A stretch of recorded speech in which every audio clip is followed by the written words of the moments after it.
Facebook. We are live on Facebook, and we're about to get live on YouTube. So we also do YouTube. So for those people who are not on Facebook, they have an opportunity to join us. And thank all of you all for getting on early. We will be starting exactly at 12:30. We have a great show for you today. Good conversation and timely conversation. So in 1 minute, we will get started. And I just need to get to my Zoom. Let's see. Get to my YouTube. What happened?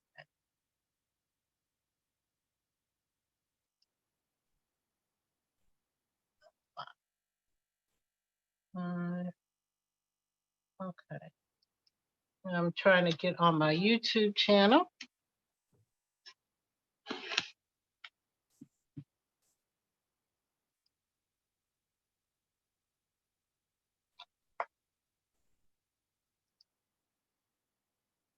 Oh, there I am. I'm live now. Okay, so I can see my comments for those who may join us there. It's 12:30 and I'm getting ready to get started.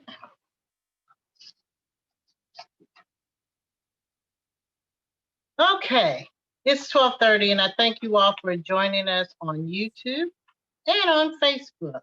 Um, so my name is Felicia Moore, and you're joining us for another conversation with the Council President. We are ever evolving, trying to get our technology right, trying to make sure that we're able to reach more people. This way it gives us an opportunity to reach out to people that are not on Facebook by joining YouTube. Hold on 1 second. I seem to be a little shiny here on camera. So I want to douse that a little bit. So anyway, today is August the 12th, 2020. I hope everyone is doing well.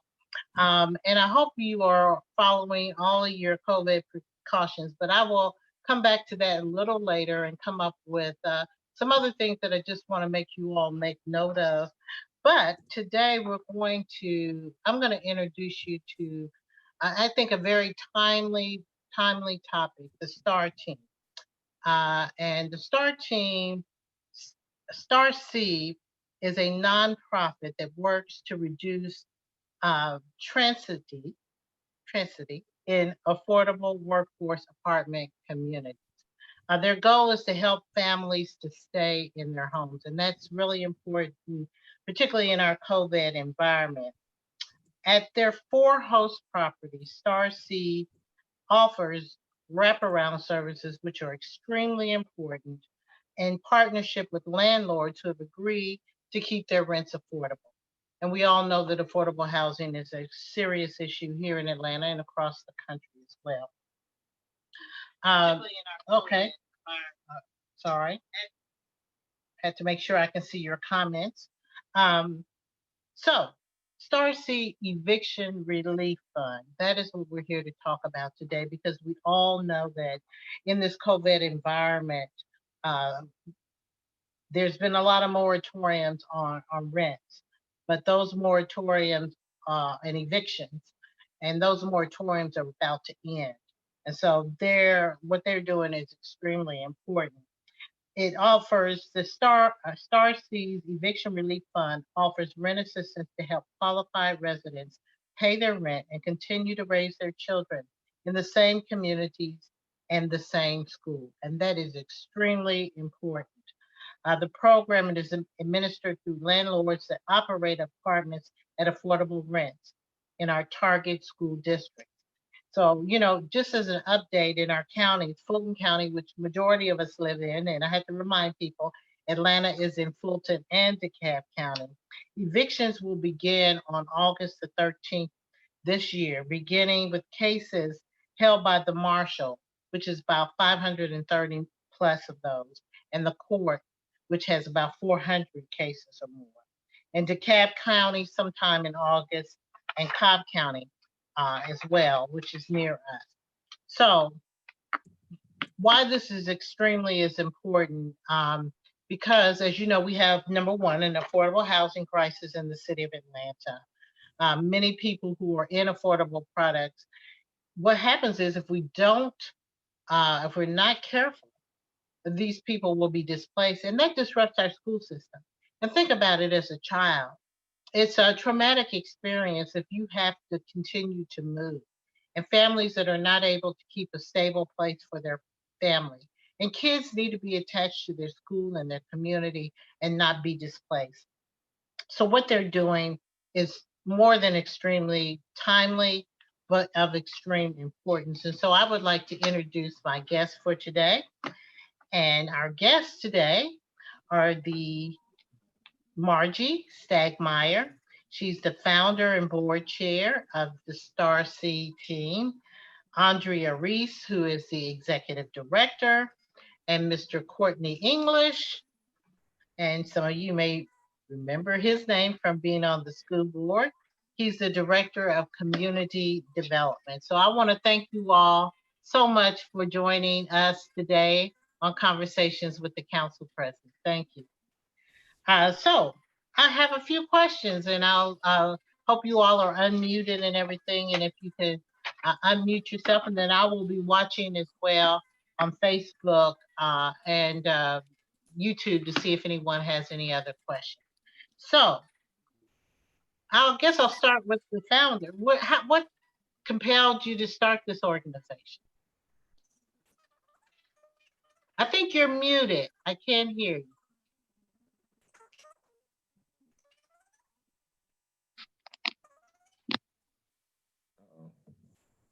Go ahead.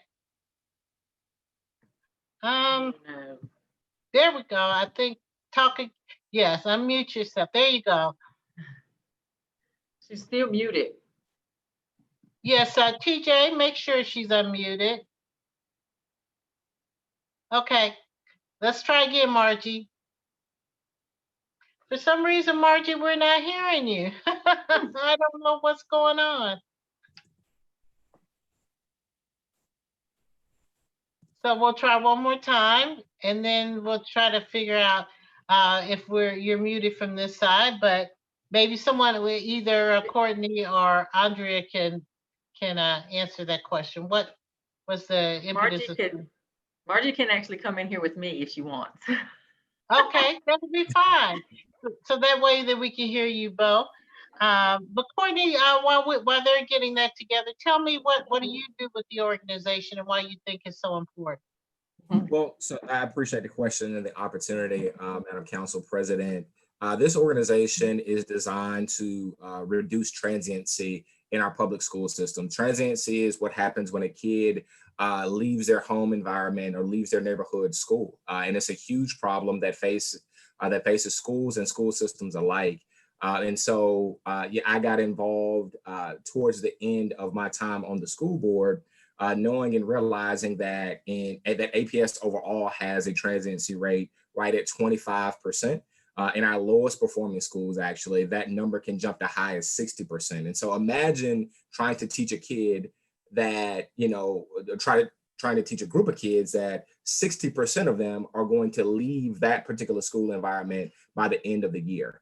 That's normally caused by all of the inequalities that we talk about. Lack of affordable housing is caused by generational poverty, lack of jobs that pay a living wage. And so Starsee is really well positioned to try to bridge the gap and provide wraparound services to folks, to kids and families in these school settings so that they can stay in their neighborhood schools and ultimately stay in their homes.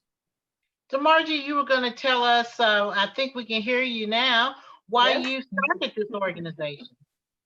So I, in fact, am a landlord, and I've owned and managed about 3,000 workforce housing units around Atlanta. And I noticed many years ago that a lot of the areas where I purchased apartments, we had low performing schools. So an incident in Cobb got me motivated to start working with a local school. And what we found is by keeping our rents affordable and adding wraparound community services, we were actually able to turn the school around, and it became a Title I school distinction. So voila, a new business model was born. And going forward, we only buy apartment communities near low performing schools, and we keep our rents intentionally affordable for families making around $15 an hour. And we provide the free wraparound services through Starsee. And we really make a difference in the lives of the families and the transiency at the school, as Courtney said. We are a for-profit model. Starsee is the nonprofit arm of what we've been doing. And now we've actually opened it up to other landlords around Atlanta. Well, thank you. Thank you. And I'm just now realizing, you know, unfortunately, and you all can let me know, but I don't think our people on Facebook are able to see you. We got to figure that one out. But for those who are on Facebook, if you want to make sure you can see it all and see the people who I'm interviewing, you can go to my YouTube channel. It's Felicia Moore, President, Atlanta City Council on YouTube, and join in that discussion. That way you're able to see the guests as well. But I hope you can hear what's going on. I'm hopeful. You all let me know if you can hear them, if you can't see them. So, okay, thank you. Go ahead and switch over. That'll be great. So the other question I had is, based on you all's knowledge, approximately how many families could be facing eviction beginning this month? Yeah, you can take that question. So in the city of Atlanta, I know Fulton County has about 6,000 now eviction filings in the court. We're estimating about half of those are city of Atlanta. So we're looking at roughly 2,000 to 3,000 families are now facing eviction or will be facing eviction probably within the next couple months when court opens. A lot of landlords have not been filing because under the CARES Act, they cannot file until after August 25th. So we are expecting, I don't want to use the word tsunami, but we're expecting a lot of evictions to come into the Fulton County Magistrate Court starting August 26th. Yeah, so that's, really concerning because, the number of people, and I'm not sure that we have the capacity to find sheltering in place for these people. And I could see our homeless population growing with those kinds of numbers. So the other question I had is specifically what tenants and landlords are eligible for eviction relief assistance through Starsee, and tell us a little bit about that assistance. Yes, with the Eviction Relief Fund, we continue to focus on communities and schools that Starsee has always focused on. So as Margie mentioned before, with the founding of Starsee, the goal of it is to help turn around schools by using affordable housing. So we focus on apartment communities that are affordable, and the overall guideline that we use is a maximum rent for a 2-bedroom of about $1,650 a month. That makes that unit affordable for someone in Atlanta earning up to 80% of area median income. So that's the maximum rent that we'll accept as a guideline. Most of the properties that have been approved for this fund, their rents for a 2-bedroom are between $1,000 and $1,300 a month, so much less than the maximum. And then in terms of the school that apartment community is zoned for, it needs to be ranked in the bottom third of schools according to schooldigger.com. Again, that's because those are our target schools. We're trying to reduce transiency specifically at those schools. So we're trying to partner with apartment communities that are near those schools and work in conjunction to turn those around.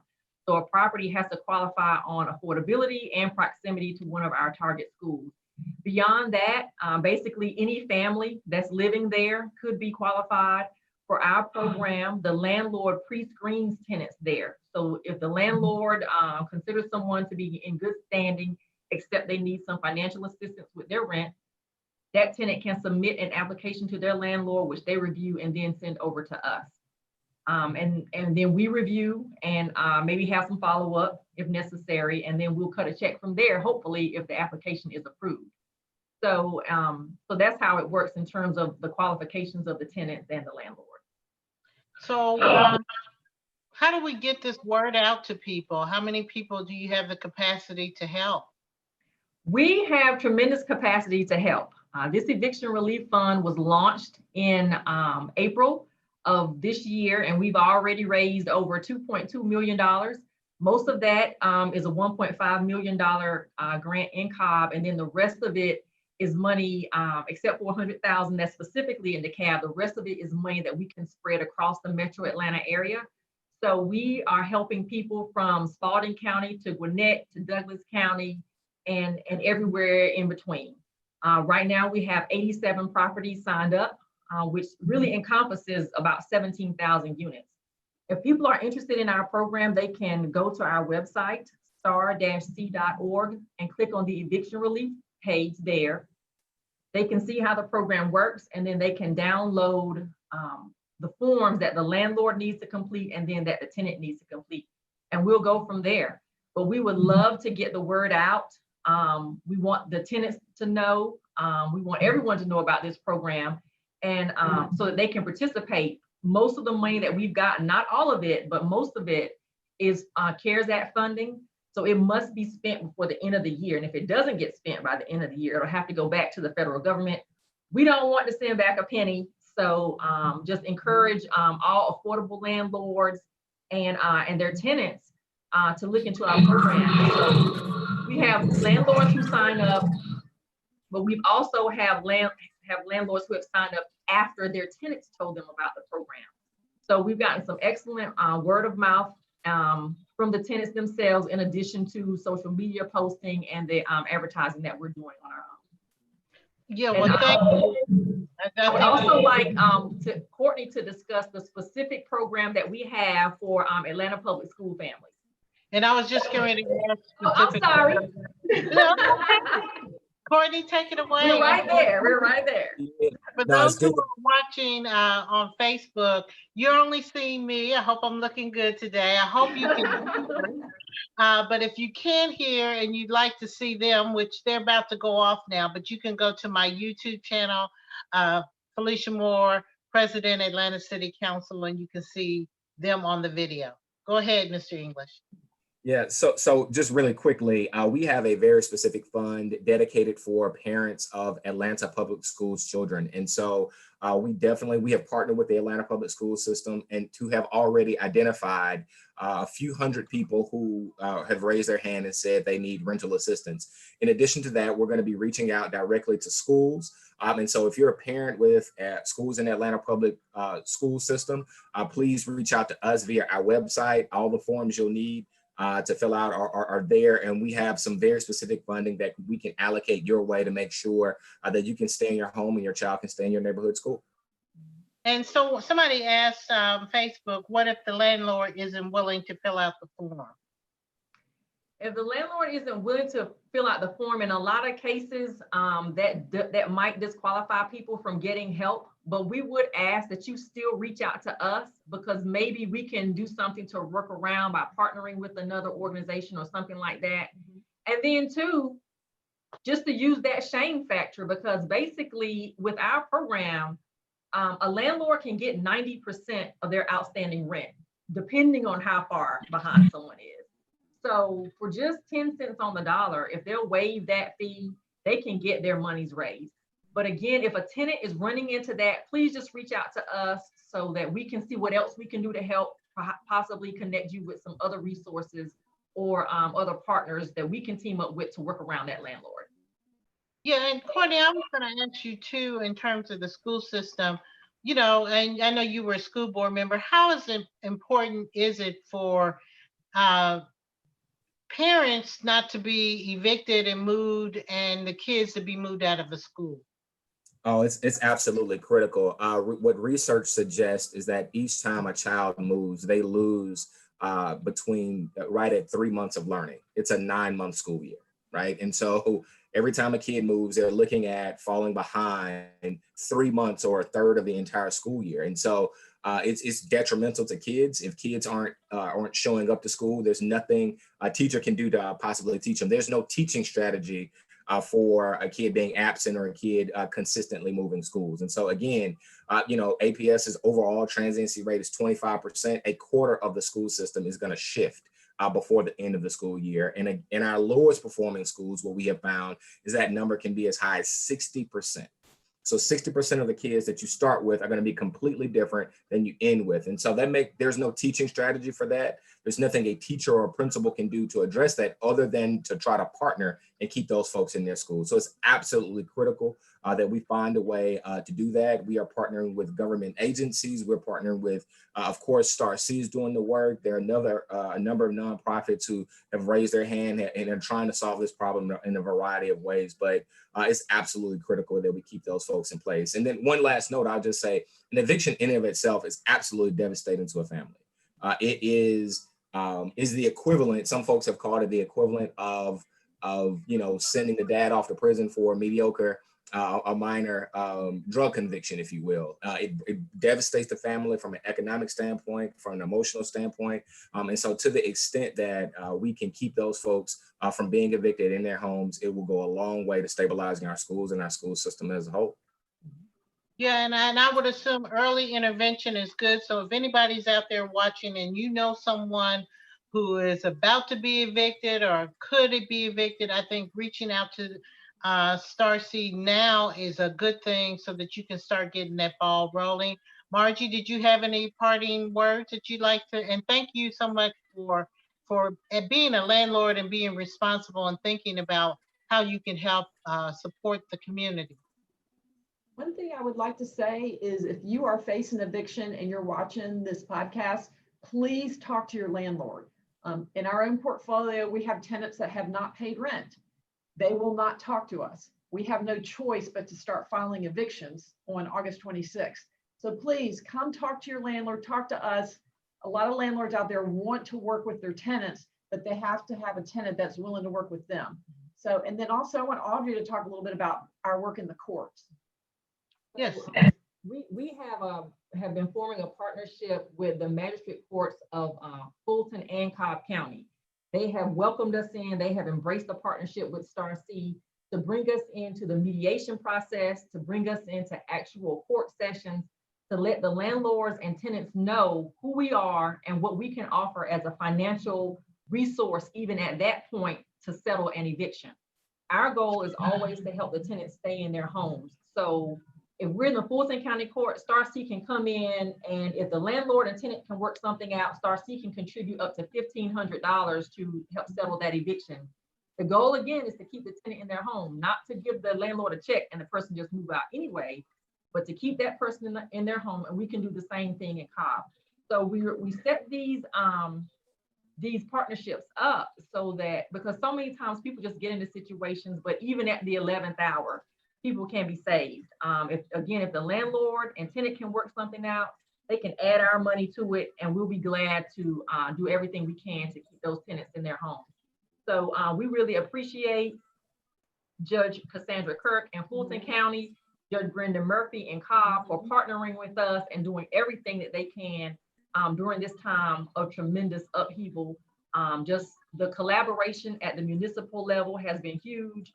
And as I said, we got a $1.5 billion grant from Cobb. We're asking for some additional funding from the city of Atlanta, and hoping to hear some good news about that soon. But with these times, everyone has to come together. So that's what we're trying to do, trying to come together and do our part to help keep tenants in their homes. And the city of Atlanta received $88 million in CARES Act funding, and we have divvied it up on a lot of things. And one of them is to help people that are having financial difficulties facing eviction. So hopefully the city of Atlanta will partner with you. That program has not been announced yet. I have, for those who are watching, posted information for businesses, and I'm looking forward to once they get the program together, and hopefully soon, because we got to get this money spent. That's right. December 31st is coming. Yes. And I heard that they're looking at maybe trying to extend it a bit. So I'm hopeful for that. But we hope so. Hopefully we can get the city of Atlanta's information posted. So one more thing, and then I'm gonna let you go. If somebody could tell us again how people can contact you or have someone that they know contact you. So they can visit our website at www.star-c.org and visit the eviction relief page there. They can also give us a call at 404-698-3781. to ask questions about the program or get more information. Say it one more time. www.star-c.org, the eviction relief page. Our phone number is 404-698-3781. And also our email address is hello, just the word hello, at star-c.org. That's easy. hello@star-c.org. That's right. We want it easy. We'll post that in the comment page for people in case you missed it. Thank you. Good to see you, Mr. English. And I know you're still doing good in the community. Thanks and nice meeting you, Margie and Andrea. Appreciate what you are doing. It's really, really needed. And hopefully this will get the word out. And if you have any flyers or information, I'll be more than happy to continue to post that information on my We'll social sure media. send them over. All right. Thank you. Thank you all. Thank you. All Thank right. you. Bye-bye. Thank you. And for those of you who are on Facebook and on YouTube, you can get that information. We will post that. It's posted under the comments section so that you can do that. So now, as we say goodbye to them, I do want to have some wrap-up conversations, and we can go. You all can log off, and that'll be great. And Mr. TJ, we can go directly to me. Again, I said that the City of Atlanta does have CARES Act funding, and we will hopefully be able to announce some of that information for you on my page. And I hope you're following me, because as soon as I get that information, I will shoot it out. And I certainly hope Starsee is one of the organizations we partner with. Just by way of announcements, if you have any questions for me, I need them now, because we've got about 5 minutes and I'm going to be signing off. But I want to remind everybody, on August 3rd, the Census Bureau announced it will be ending the 2020 census count early on September 30th. If you have not filled out your census, please, please, please, please go to census.org. I think it is, and fill out the census. We need it, because it is how they determine who gets what money by population. And the City of Atlanta, we're going to need it, particularly in this COVID environment, being able to do things like get CARES Act funding. We were already almost missed the cutoff time frame for the City of Atlanta population to get any CARES Act funding or direct funding. Ours would have had to come through the state, thanks to Congressman Lewis and others, that we were able to get on there. But we need to make sure our population numbers are right. So please, please fill out the census if you haven't done so. And if you know someone else who hasn't done it, just ask them, and please ask them. And we need to make sure we promote that on my page every day up until the end of the month, and the end of September. Let's see. So Georgia's response rate has been about 59% to the census. We are behind the national average, over 4%. We need to make sure that particularly our African American communities and those at-risk communities are represented. So anyway, they will post the information in the comment section. Please stand up and be counted. August is National Black Business Month. Black-owned businesses account for approximately 10% of all businesses across the U.S. As you know, Black-owned businesses, as well as any businesses, are all suffering now in this COVID environment. So I would strongly encourage everyone to please support Black businesses, but all our businesses at this point in time, because they're all suffering in this COVID environment. So the city is still, like everyone else, in the midst of this COVID pandemic. I'm urging everyone to please take it seriously. Please take your precautions. Stay at home. If you don't need to go anywhere, don't go to large gatherings. I know my heart has wrenched where I wanted to go to Miss Maddie Jackson's funeral. I would have loved to go on to John Lewis's funeral, but I really need to make sure I guard my health. And so I have not been going to large gatherings, and I will be going to some, but I'm certainly limiting those and making sure when I'm there, I keep my social distance, making sure I have on my mask. So when you're going out in public, please do that. Make sure you're washing your hands frequently. Make sure you keep some hand sanitizers on you, so when you're touching surfaces, that you can sanitize your hands. They're still learning every day more things about this virus, but we do know that it can be spread through the droplets. Like I probably am spreading droplets all over my house just by talking to you, not yelling or screaming or singing, but all of those things. So that's why the face covering is important. And I see some of you trying with the face covering, but putting it below your nose is not helping you because you're breathing the air in your nose. You want to protect yourself. And around your chin isn't helping any at all. You're not helping anybody by doing that. So if you wear a mask, not if, when you wear a mask, please make sure you're wearing them properly. I please subscribe to the YouTube channel. Although I'm on Facebook Live, I hope you were able to hear our guests. But to see the guests and me at the same time, I'm going to be asking you when we have guests to go over to the YouTube channel so you can see that. But I thank all of you who are joining us on Facebook Live. Let's see if I got through all of my notes. I think that I have. And I don't see any questions for me, but I wanted to just encourage everyone to continue to join into the conversations. We will continue to have conversations with the council president. Be safe, get counted, make sure you go to vote in November. You can register to vote up until October. So if you know people who haven't voted that aren't registered, they can register to vote and vote in the November elections that's coming up. Thank all of you for voting. Congratulations to all of the winners of the runoff election. Wear your face covering, wash your hands, sanitize, be safe, and join me next week for another conversation with the council president. For now, I will end and say, be safe, and I'll see you next time. Thank you.